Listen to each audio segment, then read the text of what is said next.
Hello, my dear students. Myself, Professor Mukesh Mukwana. Okay, today we discuss about the presentation on interview techniques.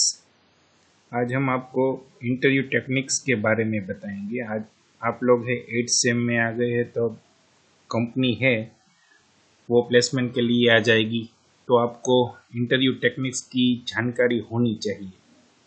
अगली बार हमने एक lecture भी offline conduct किया था, जिनमें आधे स्टूडेंट्स आए थे, आधे प्रेजेंट नहीं थे। तो जो प्रेजेंट नहीं है उनके लिए ये मैं वीडियो बना रहा हूँ अभी, ठीक है। तो आपको मेरा परिचय तो है ही कि मैं 10 साल से इलेक्ट्रिकल लाइन में हूँ। अगले 6 साल में इंडस्ट्री में था। मोस्ट ऑफ इंडस्ट्री मैंने स्विच गियर की ओर काम किया है। तो जनरली अभी कंपनी जो आ रही है हमारे वो स्विच गियर के रिलेटेड ज़्यादा होगी, ठीक है। तो आपको कंपनी में सिलेक्ट होना है, तो इंटरव्यू में क्या क्या आपको पॉइंट है वो आपको ध्यान में रखना है। देखते हैं, चलो इंटरव्यू का पॉइंट्स थोड़ा देखो। ये प्रेजेंटेशन में हमें 2 मिनट हम एक पॉइंटर ले लेते हैं इसमें।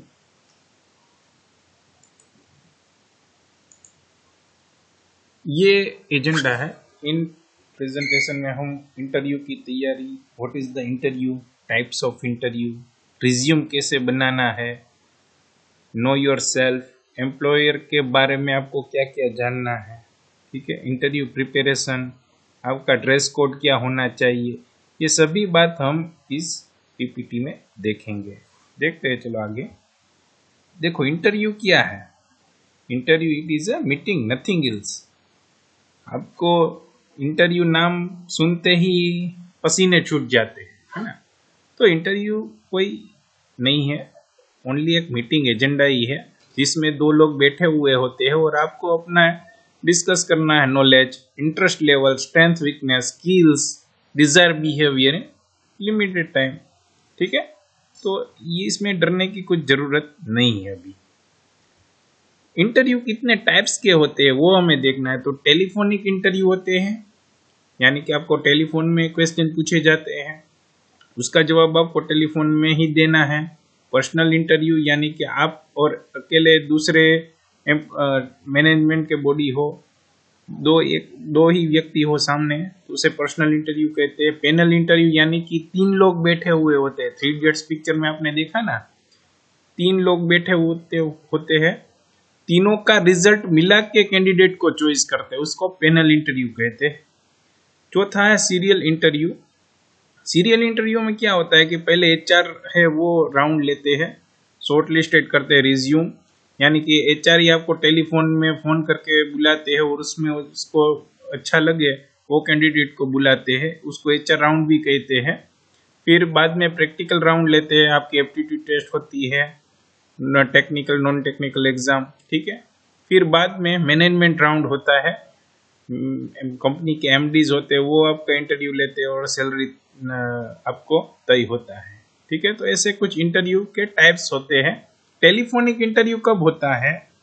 जब आप मान लो कि कोई कंपनी में एक ही वैकेंसी है और 50 रिज्यूम आए हैं, तो मान लो कि 50 रिज्यूम आए, उसमें कंपनी को 10 अच्छे रिज्यूम लगे, ठीक है। तो क्या है कि 10 व्यक्ति को, मान लो कोई वो 10 व्यक्ति है वो भावनगर के है और कंपनी राजकोट की है और लेना एक को है, तो क्या करेंगे, 5 आदमी को बुलाना है उसे। तो पहले टेलीफोनिक इंटरव्यू में वो थोड़े क्वेश्चन पूछेंगे आपसे, जो उसको अच्छा लगेगा तो ही आपको वो बुलाएंगे, ठीक है, क्योंकि कैंडिडेट का जो टाइम है वो बचे, ठीक है। तो वो टेलीफोनिक इंटरव्यू है वो ऐसे लेते हैं, ठीक है। इसलिए जब भी आप कोई भी नौकरी के सर्च में हो, तब आपके फ़ोन में कोई भी अननोन नंबर आए तो उसको अच्छी तरह से रिसीव करो, ठीक है। कई स्टूडेंट के फ़ोन में फ़ोन आता है किसी अननोन नंबर से, तो कहते हैं हाँ बोल, किसका काम है। ऐसे नहीं, अच्छे टोन में बात करने, नमस्ते जी बोलिए, मैं मृगेश हूँ, आपको किसका काम है, ऐसे आप अच्छी भाषा में बात कर सकते हो, ठीक है। रिज्यूम, अब रिज्यूम क्या बनाना है, उसमें आपको क्या ध्यान रखना है वो देखते हैं। तो मैं आपको एक मॉडल रिज्यूम बताता हूं अभी।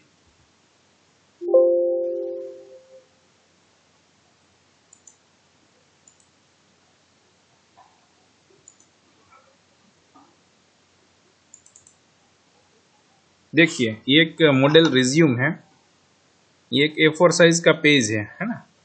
देखिए आप देखेंगे तो एक A4 साइज का पेज है, ठीक है। तो देखो ये हेडर है आपकी, ठीक है। हेडर में पहले आपका नाम आ जाना चाहिए, देखो ये है नाम, है ना। तो नाम कौन सा है, कुछ स्टूडेंट को तो नाम लिखना ही नहीं आता, तो नाम एलसी में जो आपका है लिविंग सर्टिफिकेट में वही नाम यहाँ पे होना चाहिए। क्यों? क्योंकि जब भी आप सिलेक्ट होंगे ना तो कंपनी में पहले आपका रिज्यूम जोड़ा जाएगा, रिज्यूम जोड़ा जाएगा और आपका नाम कंपनी में एंट्री होगा। तो कुछ डेटा एंट्री ऑपरेटर है और क्लर्क है, वो क्या करेंगे, पहले नाम ये है ना उसकी एंट्री कर देंगे। मान लो कि ये साहिल नारायण भाई परमार है, ठीक है। तो साहिल नारायण परमार, अच्छा साहिल कुमार ऐसा कुछ आपका नाम है और आपने लिख दिया साहिल नारायण परमार, तो आपका साहिल नारायण ही चढ़ेगा, लेकिन आपकी एलसी में कुमार है। तब क्या होगा, जब आप कोई भी गवर्नमेंट जॉब में जाओगे वहां एक्सपीरियंस सर्टी मांगेंगे, तो क्या होगा कि आपका कंपनी में एक्सपीरियंस लेटर में यही नाम होगा। तो कुमार है तो वहां आपका नाम ये है, तो तब आपको गवर्नमेंट में ये कुछ भी भूल दिखाएगी तो आपको कंपनी भी तब आपको रिलीव कर देनी पड़ेगी। तो क्या होगा कि आपका ये दिक्कत में हो जाएगा नाम। तो नाम कोई भी है वो एक अच्छी तरह से लिखिए एलसी में जो हो वो। फिर दूसरा पॉइंट है आपका एड्रेस। देखो ये बंदा जूनागढ़ में रहता है तो जूनागढ़ का एड्रेस अभी रखा हुआ है। मान लो ये सूरत में ये अप्लाई कर रहा होगा, ठीक है।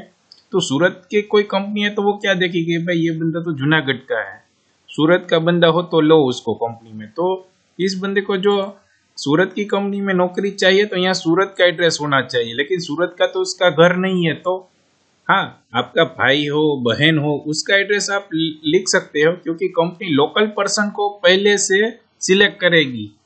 तो लोकल आप आइडेंटिफाई हो सके ऐसा आपका एड्रेस होना चाहिए, ठीक है। ना हो तो कोई बात नहीं, जूनागढ़ आप लिख सकते हो, कंपनी है वो आपका टैलेंट देख के भी आपको ले सकती है, ठीक है। बट ज्यादातर चांसेस आपको लोकल पर्सन देख के होने के चांस ज्यादा है, ठीक है। ओके, तीसरा पॉइंट है ईमेल। ये ईमेल है वो कौन सा, किस टाइप का होना चाहिए। मान लो ये देखो ये ईमेल एड्रेस है ना, ये प्रोफेशनल है, ठीक है। प्रोफेशनल है यानी कि देखो ये साहिल नारायण परमार है तो उसका SM परमार है, ठीक है, SN परमार होना चाहिए। 888 यहाँ आपका कोई दूसरा ईमेल आईडी बनना ना तो 888 आप नंबर भी आप जोड़ सकते हो। जीमेल में बनाना इजी रहेगा आपको, ठीक है। अब ईमेल आईडी है, क्यों आपको ईमेल आईडी अच्छी प्रोफेशनल बनानी चाहिए, क्योंकि आप सिलेक्ट होंगे तो क्या होगा कि कोई भी कंपनी है वो आपको कॉल लेटर है वो मेल में ही भेजेंगी, तब आपका मेल आईडी प्रोफेशनल हो तो वो बढ़िया रहेगा। मान लो कि यहाँ आपने कुछ 007 143 ऐसा कुछ नंबर डाल दिया तो क्या होगा, दिस इज द अनप्रोफेशनल, वो अनप्रोफेशनल दिखेगा तो आपका रिजेक्ट होने का चांस ज्यादा रहेगा। आगे कोई भी गॉड का नाम धर्म का नाम ये नहीं लिखना चाहिए ईमेल आईडी में, ठीक है, प्रोफेशनल होना चाहिए। Okay, contacts mobile number. अब कॉन्टेक्ट्स है ना वो ज्यादातर स्टूडेंट्स है ना वो चेंज कर देते हैं अपना नंबर 1 साल में। ऐसा मत करो, जो आप जॉब की जरूरत में हो तो नंबर आपका एक ही रखो। क्यों? क्योंकि मान लो कि आपने निरमा कंपनी में आपका रिज्यूम दिया है अभी, तो निरमा में अभी जरूरत नहीं है इंजीनियर की, लेकिन 5 साल के बाद जरूरत होगी तो उसके पास कंपनी है बहुत बड़ी, तो ये सभी आपका रिज्यूम का डेटा है वो सेव रखते हैं, पर जब जरूरत हो तब बुलाते हैं। जब उनको जरूरत पड़ेगी तो वो ये आपका नंबर पे कांटेक्ट करेंगे, लेकिन आपने तो नंबर चेंज कर दिया तो क्या होगा, आपको जॉब नहीं मिलेगी। फिर आप ही कहेंगे कि मैंने तो उसमें रिज्यूम भेजा था, मुझे कांटेक्ट ही नहीं हुआ, तो कैसे कांटेक्ट करेंगे वो। ठीक है, तो हमेशा नंबर, जो आप जॉब की तलाश में हो तो नंबर एक ही रखिए। ठीक है, तो ये कुछ बातें हैं एकदम कॉमन है, लेकिन बच्चे हैं वो रिजेक्ट होते हैं ज्यादातर।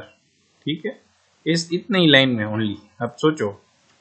ठीक है, अब आपका टेक्निकल मान लो एक्सपीरियंस है, एक्सपीरियंस आपको कब कैसे लिखना, मान लो कि ये लास्ट कंपनी में आपने जॉब की तो आप ये लिख सकते हैं। ठीक है, ऐसे वोल्टेक कंपनी में मैंने ऑपरेशन मेंटेनेंस जूनियर इंजीनियर में काम किया, ये प्लेस में इन तारीख से इन बीचों में। ठीक है, मान लो कि ये कॉन्ट्रैक्ट पूरा हो जाता है तो ये कंपनी आती है, सब कोई आप दिखा सकते हैं। ठीक है, मान लो कि आपने एक्सपीरियंस नहीं है तो आप ट्रेनिंग, आपकी जो ट्रेनिंग और विजिट है वो आप यहाँ पे लिख सकते हैं। कुछ अचीवमेंट्स आपने किए हैं वो आप यहाँ पे लिख सकते हैं। ठीक है, एजुकेशनल क्वालिफिकेशन, एजुकेशनल क्वालिफिकेशन में देखो यहाँ आपकी एग्जामिनेशन आती है, इंस्टीट्यूट एंड बोर्ड आते हैं, मंथ और ईयर और मार्क्स। लेकिन आपने जो लास्ट में पढ़ा हुआ है, लास्ट स्टडी की है, वो पहले आनी चाहिए। यहाँ एसएससी नहीं आनी चाहिए। ज्यादातर बच्चे हैं यहाँ एसएससी लिख के शुरुआत करते हैं, फिर एचएससी बी। ठीक है, आपको पहले एमई की डिग्री, आपने मास्टर किया है लास्ट में तो मास्टर आप लिखिए, बी किया है तो बी लिखिए। ठीक है, जो भी यूनिवर्सिटी और कॉलेज हो, फिर बाद में बी डिप्लोमा 10th, अगर आपने सीसीसी किया है तो सीसीसी, और एकेडमिक प्रोजेक्ट भी आप यहाँ पे लिख सकते हैं। ठीक है, तो क्या होगा कि पहले ही पेज में कंपनी को जितनी भी डिटेल्स है वो सब मिल जाएगी, है ना। देखो उसको कौन सी एग्जाम पास की आपने वो उसको पता चल जाएगा। ठीक है, आपके पास क्या टेक्निकल नॉलेज है वो उनको पता चल गया, आपका एड्रेस, आपका ईमेल आईडी सब भी पहले ही पेज में होना चाहिए। तो ये एक प्रोफेशनल रिज्यूम होता है। फिर बाद में दूसरे पेज में देखो आप अपना merit status, nationality, language non, current status, field of interest, computer literacy, hobbies, objective, ये सब आप लिख सकते हैं। एक बात खास ध्यान रखिए, ये जो ऑब्जेक्टिव आपने लिखा है उनका मीनिंग क्या होता है ना, वो आपको पता होना चाहिए। क्यों? क्योंकि इंटरव्यू में आप जाएंगे तो ऑब्जेक्टिव आपको पूछेंगे कि इसका मीनिंग बताओ, तो इसका मीनिंग आपको पता होना चाहिए। तो ये एक रिज्यूम है। रिज्यूम कैसे बढ़ता है? रिज्यूम यानी कि मान लो कि यहाँ हाईटेक कंपनी में आपने जॉब किया है तो जॉब रिस्पॉन्सिबिलिटी भी आपकी क्या कौन सी है वो आप इसमें लिख सकते हैं ऐसे। ठीक है, तो आपका जो है एकेडमिक प्रोजेक्ट है उसके भी बारे में आप ज्यादातर लिख सकते हैं। तो आपका रिज्यूम का पेज है वो 4 से 5-6 पेज हो जाएगा, लेकिन आपको अपना एक्सपीरियंस उसमें बढ़ाना है। ठीक है, मान लो कि आप B8 सेम में हो। ठीक है, B8 सेम से आप कर रहे हो तो बी के सारे मार्कशीट के आप यहाँ पे डिटेल्स लिखिए, फर्स्ट सेम से लेके 7th सेम तक की। जो रिजल्ट आपका अच्छा हो तो, जो रिजल्ट कम हो तो लास्ट 2 सेम की आप लिखिए यहाँ पे। ठीक है, तो वो बढ़िया रहेगी। ओके, अब हम दूसरे पीपीटी में हमारे देखते हैं। तो ये मैंने बात पूरी की रिज्यूम की, रिज्यूम कैसे होना चाहिए। ठीक है, रेफरेंस भी आप लिख सकते हैं उसमें। ठीक है, दूसरा है नो योर सेल्फ। ठीक है, आपके एजुकेशनल बैकग्राउंड, आप कंपनी में क्यों ज्वाइन कर रहे हो, ठीक है, वो आपको पता होना चाहिए। तो क्या है कि आपको ये आप कंपनी में क्यों ज्वाइन कर रहे हैं। मान लो कि कोई भी कंपनी में आप इंटरव्यू देने गए हो। ठीक है, जो मैंने आपको पहले कहा, आपका इंटरव्यू आए ना तब आपको सीधे ही नहीं चले जाना है, पहले उसका रिसर्च करना पड़ेगा। किसके बारे में? Know your employer. आपको एम्प्लॉयर के बारे में जानना है। क्या क्या जानना है? तो उसके basic background of companies, company का बेसिक बैकग्राउंड क्या है वो आपको देखना है, उसकी हिस्ट्री। ठीक है, वो प्रोडक्ट क्या बनाती है ये आपको देखना है, उनके मर्जर्स और वेंचर्स कौन है वो भी आपको पता होना चाहिए। फाइनेंशियल हिस्ट्री ये आपको किस में पता चलेगा, तो उसकी वेबसाइट में, उसके अचीवमेंट्स क्या है। ठीक है, आप लोग कह रहे हो सर पहले जॉब तो मिलने दो, ये जान के हमें क्या फ़ायदा है। ये जान के आपको फ़ायदा है वो मैं आगे आपको बताऊंगा। देखो, मान लो कि कंपनी में आप गए और आपको क्वेश्चन पूछा जाएगा कि why you want to join this position and company, आप हमारी कंपनी में काम क्यों करना चाहते हो। तो क्या है, ज़्यादातर बच्चे हैं वो ऐसे जवाब देते हैं, सर यहाँ सैलरी ज़्यादा मिलती है, मैं पहले था वो 8,000 में था, अब वहाँ यहाँ पे 12,000 मुझे सुनने को मिला, तो मैं ये कंपनी ज्वाइन करना चाहता हूँ। ऐसे जवाब देंगे तो आप रिजेक्ट हो जाएंगे। Why you want to join this company, ऐसा है तो आप अच्छी तरह से आंसर दे। कैसा कि सर मैंने देखा है कि आपकी कंपनी है, मान लो कि आप निरमा कंपनी में गए तो आप निरमा कंपनी के बारे में जानकर उसे बता सकते हैं कि सर आपकी कंपनी है वो कई साल से एमएनसी है, ठीक है, और ये निरमा की प्रोडक्ट्स बनाती है। मेरे आपकी कंपनी में इतने इतने डिपार्टमेंट है, इलेक्ट्रिकल के मेंटेनेंस विदयार्ड के डिपार्टमेंट है, मैं इलेक्ट्रिकल की ब्रांच से आ रहा हूँ, तो आपकी कंपनी में कई सारे सीनियर इंजीनियर्स भी है, मैं उनसे कुछ सीखना चाहता हूँ और प्रोडक्टिविटी वर्क करना चाहता हूँ, जैसे मेरा भी ग्रोथ हो और कंपनी का भी ग्रोथ हो।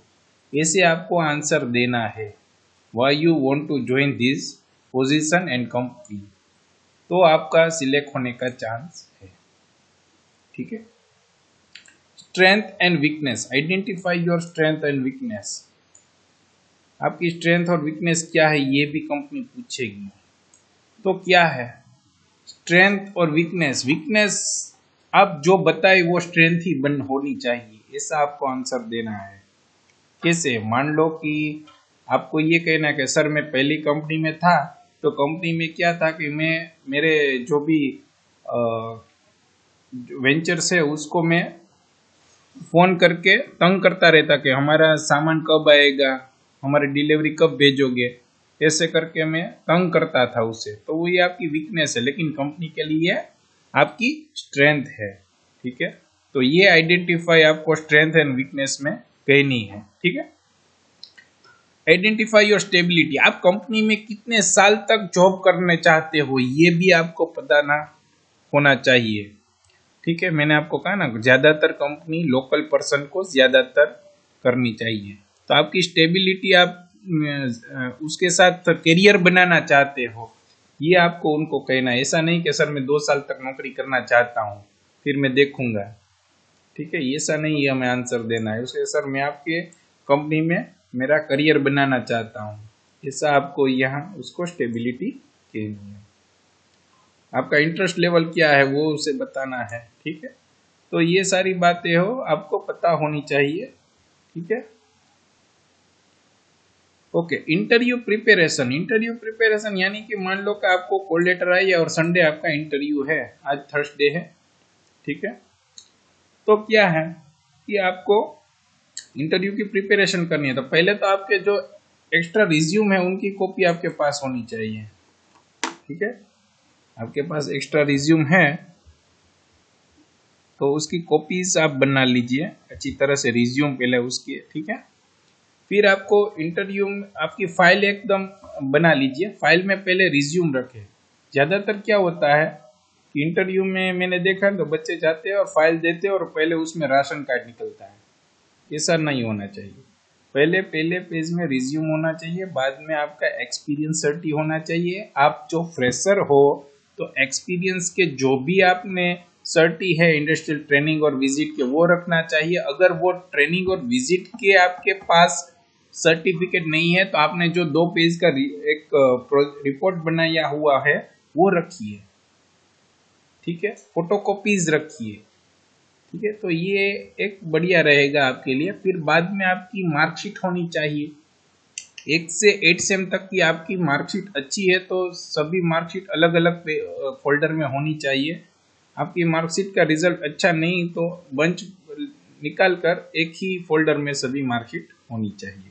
फिर मार्कशीट खत्म हो जाए तब आपका HSC की मार्कशीट होनी चाहिए, एसएससी मान लो बीई है तो आपकी सभी मार्कशीट आ गई, फिर बाद में एचएससी, एसएससी और आपका जो भी अचीवमेंट्स है वो आप पीछे रख सकते हो।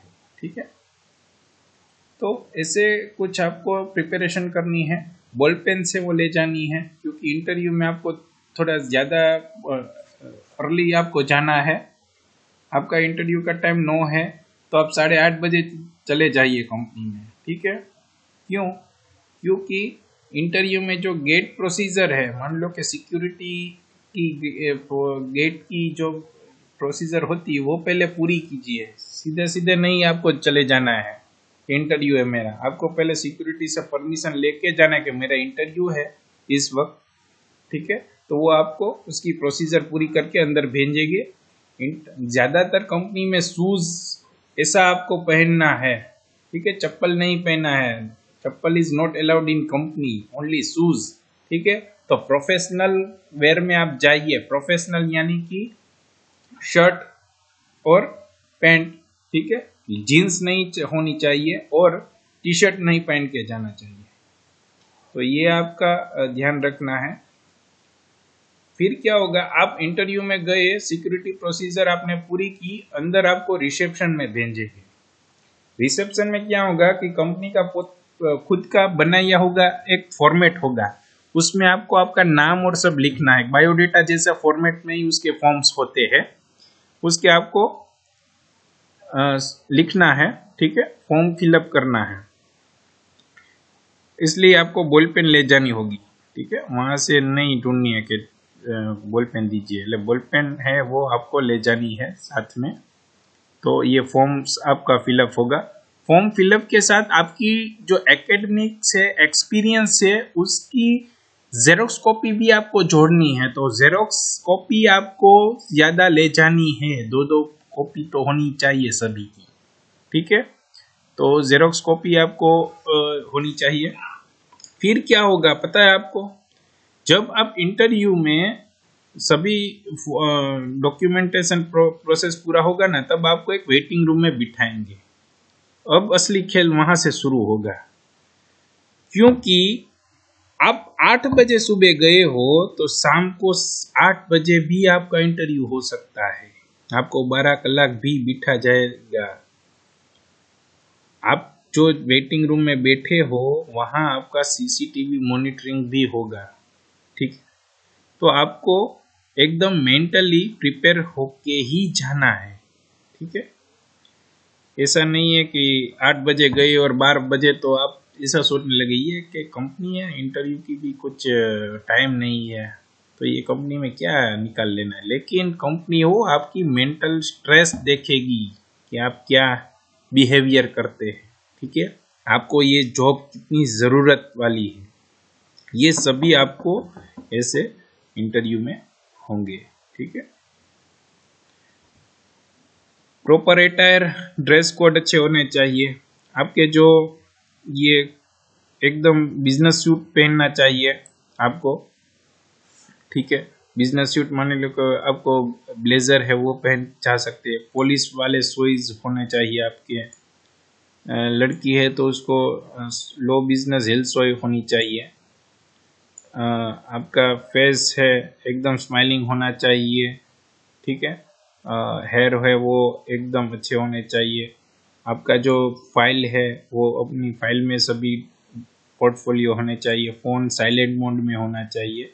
ठीक है, don't wear unprofessionally and funky clothes, wear flash accessories like watches, jewellery और एक्सक्लूसिव अमाउंट ऑफ परफ्यूम और हेयर जेल। आपको ज्वेलरीज ज़्यादा नहीं करनी है, परफ्यूम, हेयर जेल ऐसा यूज़ नहीं करना है इंटरव्यू टाइम में। ठीक है,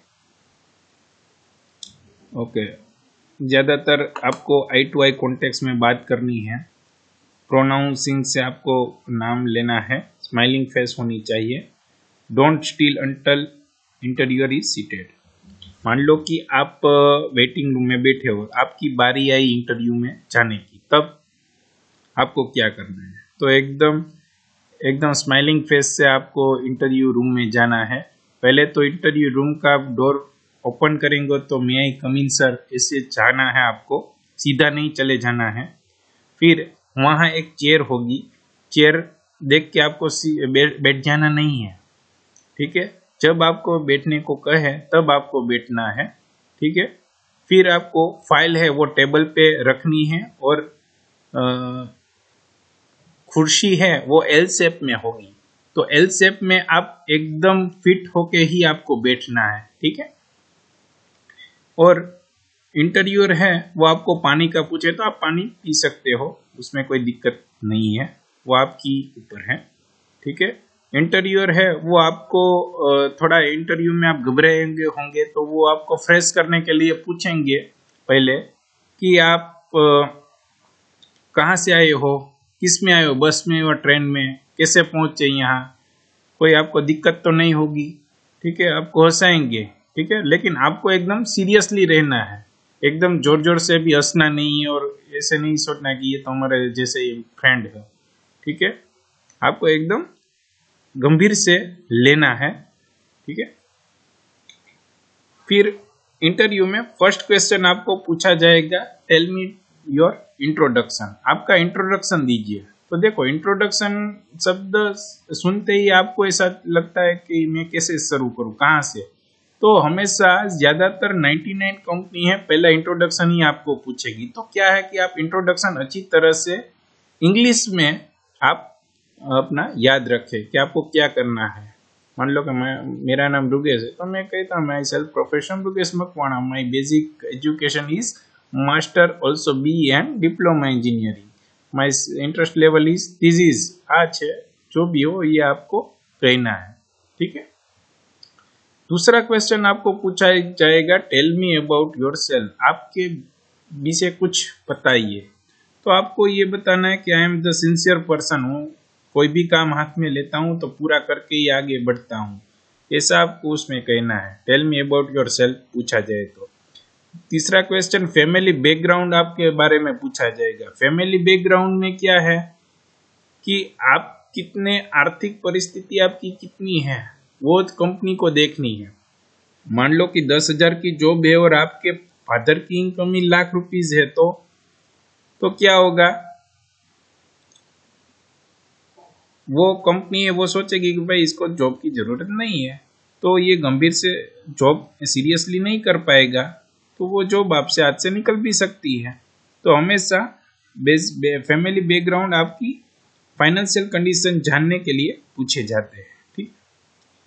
फिर आपको सैलरी भी पूछी जाएगी। सैलरी में एक आपको बता दूं, हमेशा सैलरी, जो आप फ्रेशर हो तो कभी भी सैलरी सामने से नहीं मांगना, क्योंकि सैलरी सामने मांगेगी आप, मान लो कि कोई भी कंपनी और आपने सैलरी मांगी कि मेरी सैलरी 50,000 होनी चाहिए, तो कंपनी ना नहीं कहेगी, वो पूछेगी वाइस, हम क्यों आपको 50,000 दे, आप क्यों हमें ऐसा काम करके देंगे। तो आपको कहना है कि सर मैं मान लो कि निरमा कंपनी है तो आप उससे कह सकते हैं, सर मैंने प्रोजेक्ट्स है फाइनल ईयर में ऐसा ऐसा बनाया था, आपकी कंपनी कुछ ऐसी प्रोडक्ट बनाती है और मैं इतना काम किया है, तो इसमें आपकी कंपनी की प्रोडक्ट ज्यादा होगी, ठीक है। तो ऐसा आपको कुछ प्रोडक्टिविटी वर्क बता के आपको उसकी सैलरी मांगनी चाहिए। मान लो कि आप सीखने की स्टेज में अभी आपको पता नहीं है ज्यादातर, तो आप उसे ऐसा ही कहिए कि sir as per company policy जो होगी वो मैं लूंगा, ठीक है। एज पर कंपनी पॉलिसी हमेशा ज्यादा ही होती है, ठीक है। तो कभी कंपनी वाले पूछेंगे कुछ तो आपकी एक्सपेक्टेशन होगी, तो आपने बताया सर मुझे तो अभी इस कंपनी में करियर बनाना है, मैं जब सीख जाऊंगा तब आपको मेरी सैलरी बढ़ानी है। तो ऐसा आप आंसर देके कंपनी वालों को कन्विंस कर सकते हो, ठीक है।